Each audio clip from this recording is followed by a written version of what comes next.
A continuación va a intervenir Richard Economakis, profesor de la Escuela de Arquitectura de la Universidad de Notre, que va a presentar un proyecto muy de actualidad que viene a proponer una solución para un problema muy grave que todos conocéis y que todos estáis familiarizados con él a través de las noticias, que es el de cómo resolver la crisis que tenemos ahora mismo de refugiados en todo el Mediterráneo, realmente, teniendo en cuenta que actualmente los sistemas que se están utilizando suponen un problema de cara a la generación de residuos, ¿no? Y bueno, pues Richard os contará a continuación la solución que está planteando. Gracias.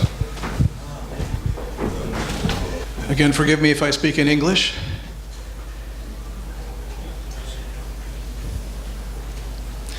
Okay, I'm going to walk you through some images and tell you a little bit about the backdrop, the background of this project, and why I've proceeded to develop a solution or a proposal for how to handle the registration centers that have to do with the refugee crisis currently being faced by the European Union. These images that I will show you are very familiar to you. You see them all the time in the news. And in Greece, which is where I'm from, although I'm an American citizen, I moved to the US when I was 17 years old.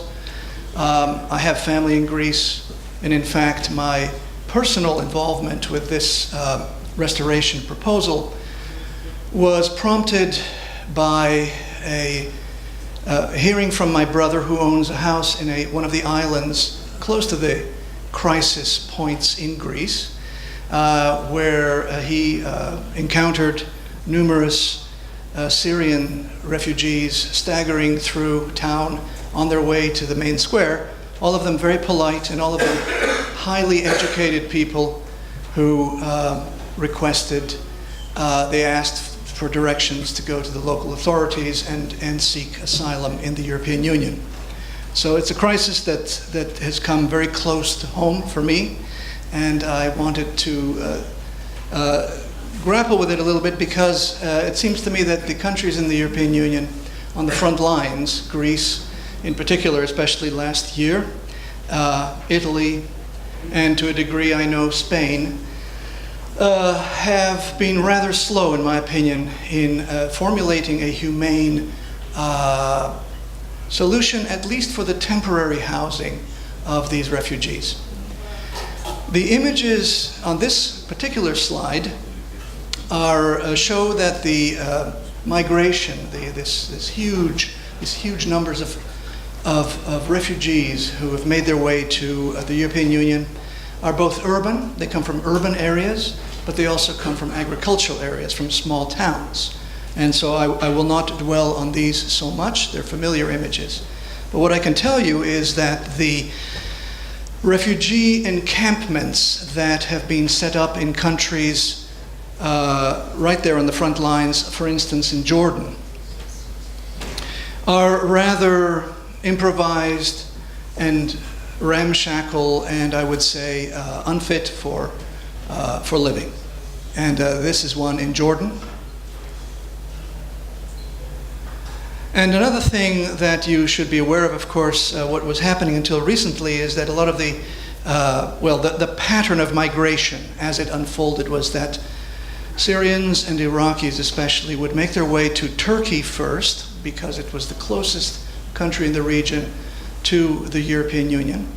And then they would find a means to, and they still do, find means to cross over to Greece, as you can see here.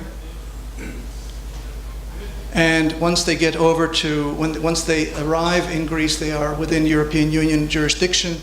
And the attitude of the Greek government has been to encourage them through, because jobs are not available, and the migrants typically wish to continue on to Northern Europe, to countries like Sweden and Germany and Austria and Britain.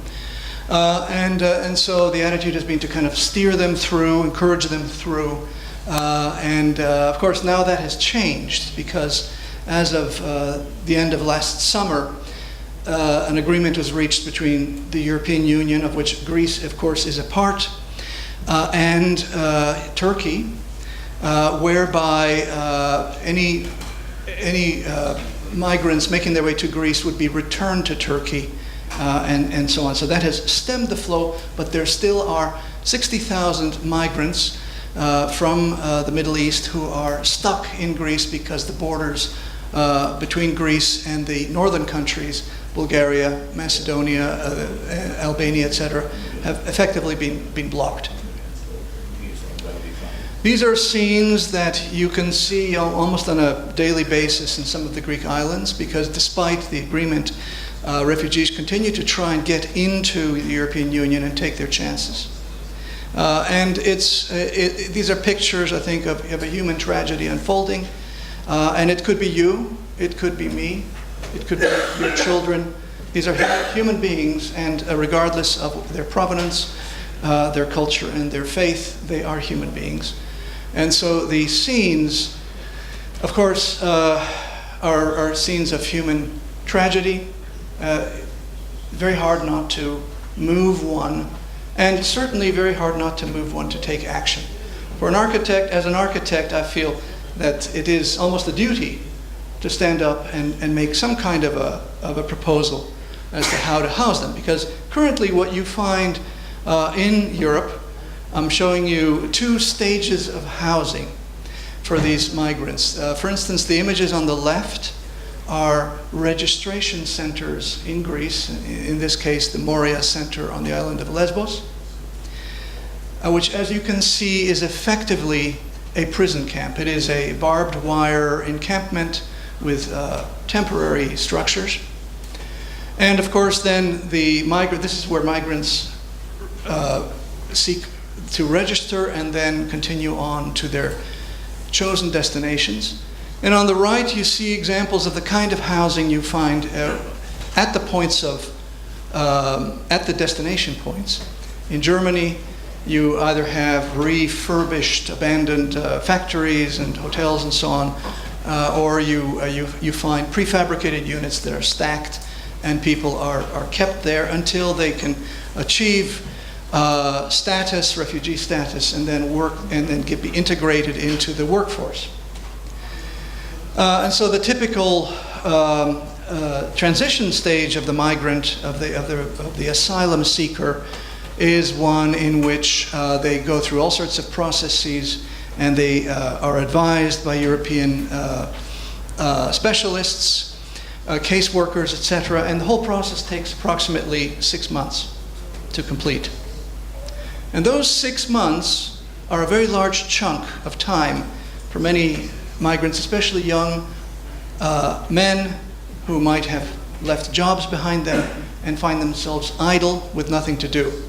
A closer look at one of the Greek camps. You can see here Greek troops, police officers actually trying to control the crowds, and of course you can see the nature of the construction, and you can see that many of these units that are meant to keep the migrants temporarily for short periods of time are in fact cataloged, ordered from companies like IKEA and so on.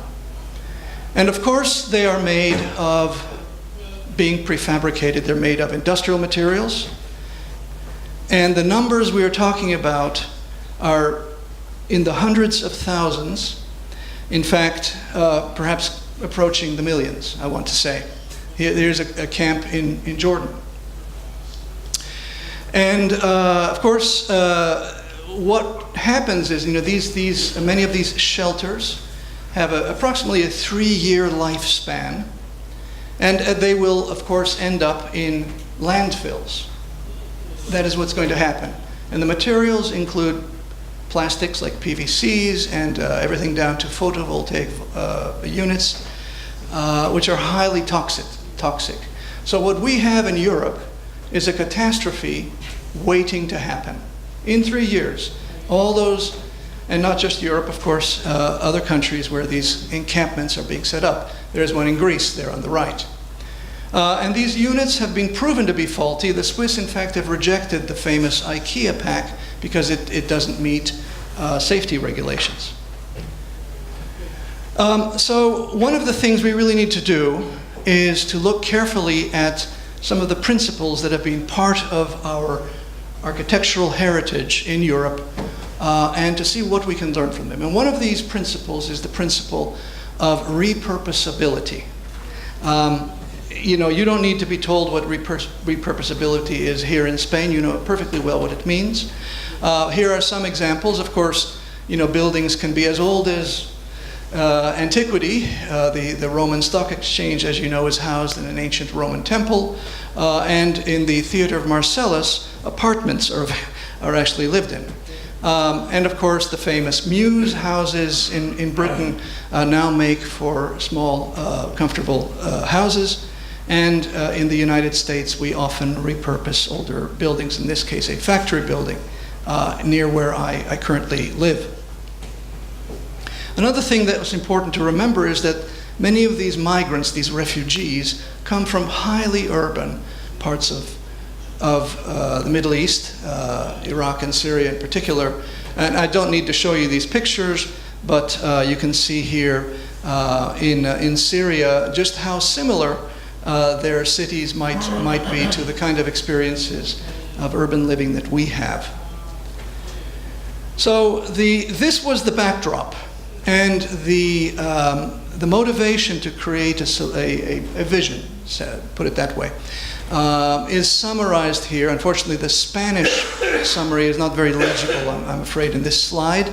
But it's basically, how do we actually use principles that are natural to our architectural and urban heritage, they're part of the heritage, and propose places where immigrants, refugees, can find even temporary accommodations. 6 months, up to 2 years is what they normally, what you can normally expect refugees to remain in one location while they're being processed.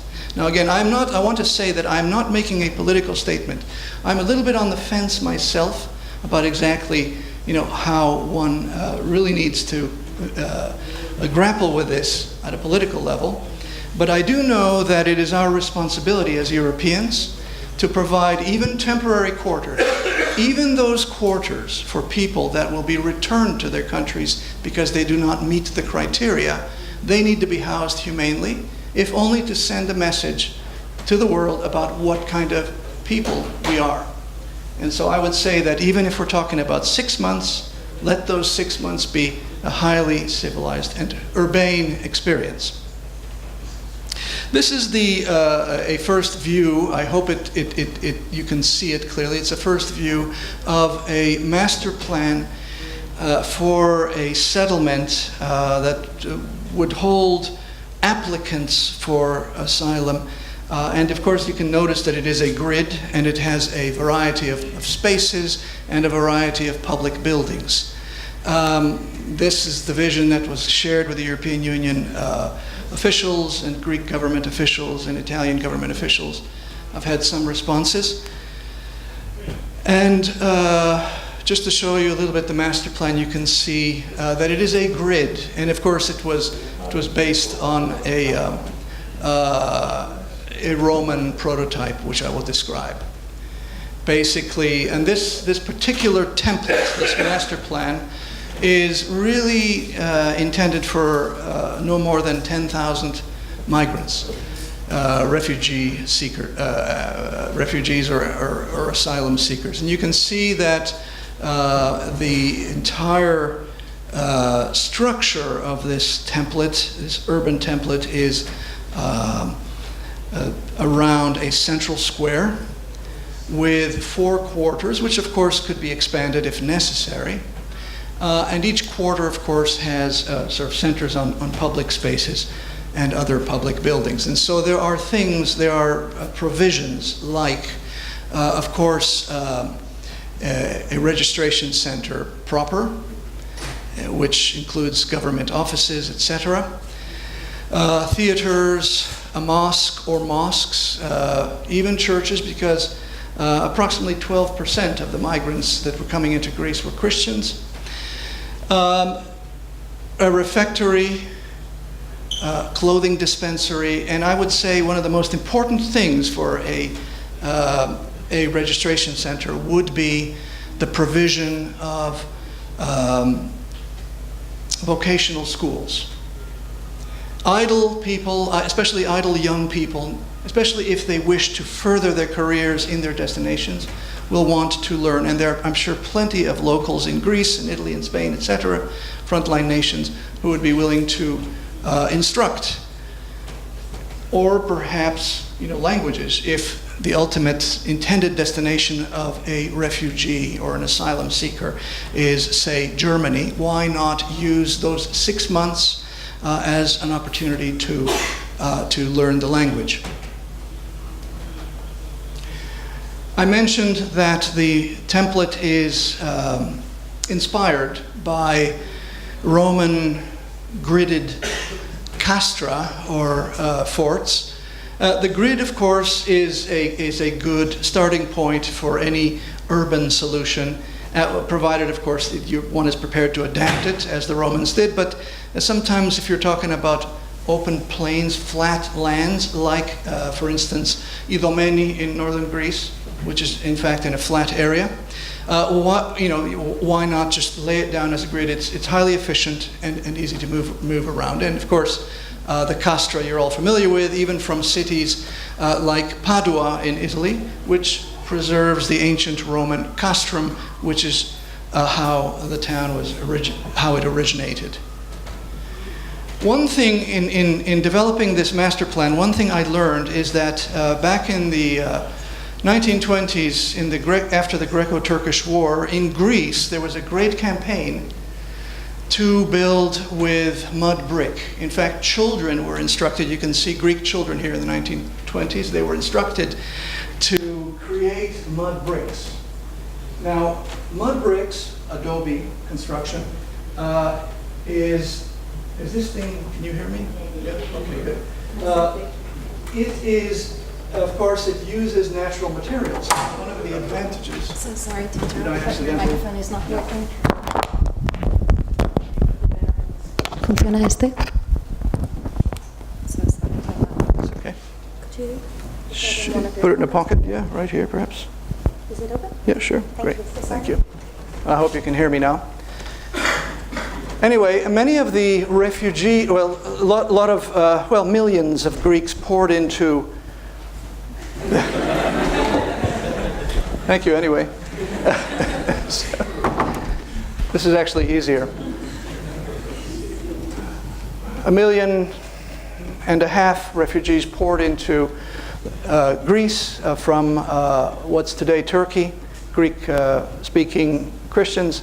And of course, a lot of the refugee encampments that were created, many of them still stand, even though they were built of mud bricks, of air-dried bricks, with lime plaster coating. This was an interesting discovery because, one tends to think of mud brick as a rather impermanent material. Many mud brick structures can survive for hundreds of years, even thousands of years. And it is highly ecological. If you don't need the building anymore, you can break the brick up and work it back into the topsoil, and you in fact increase the fertility of the agricultural terrain. In learning about these techniques, it's amazing. They are still alive, and they're actually quite easy to learn. Here is a new police station being built in the Gaza Strip in Palestine. You can see a building, a mud brick building being put up in the United States in the top right, and another one here. It's a tradition that's quite alive in the Southwest in the United States as well. And you can build vaults. And of course, this is a global phenomenon. It's very practical. You have the Near East, you have the Far East, China, of course the Americas, and Africa. Mud brick makes a lot of sense, and some of these structures are many hundreds of years old. One of the techniques that I found especially interesting is the old Gorfa house type in Tunisia. And I learned a lot about this from Alejandro, who was advising me at some point with his students. These units are what I find them fascinating about them is that they're cellular and they can be built quickly and repetitively, and that is really one of the inspirations of the plan I showed you. And the vaulting techniques allows you to build without wood, which of course is a precious commodity, especially in Europe. Why import a material if you don't have much of it? And you can build it without centering. There is a Roman technique, an old Byzantine, we call it sometimes, technique, now known as the Nubian technique of vaulting, where you can build vaults with bricks laid diagonally, and the force of gravity keeps it in place. So this Nubian vaulting I thought was interesting, and this is a cross-section, a kind of a peel away axonometric view of one of the typical units that shows you that there would be, you could house up to 10 refugees, even a family, say, in these units that could repeat, and maybe with a few variations on the elevation, one could get all sorts of interesting effects. Here are elevations and section cuts, very simple units. Again, very easy to demolish.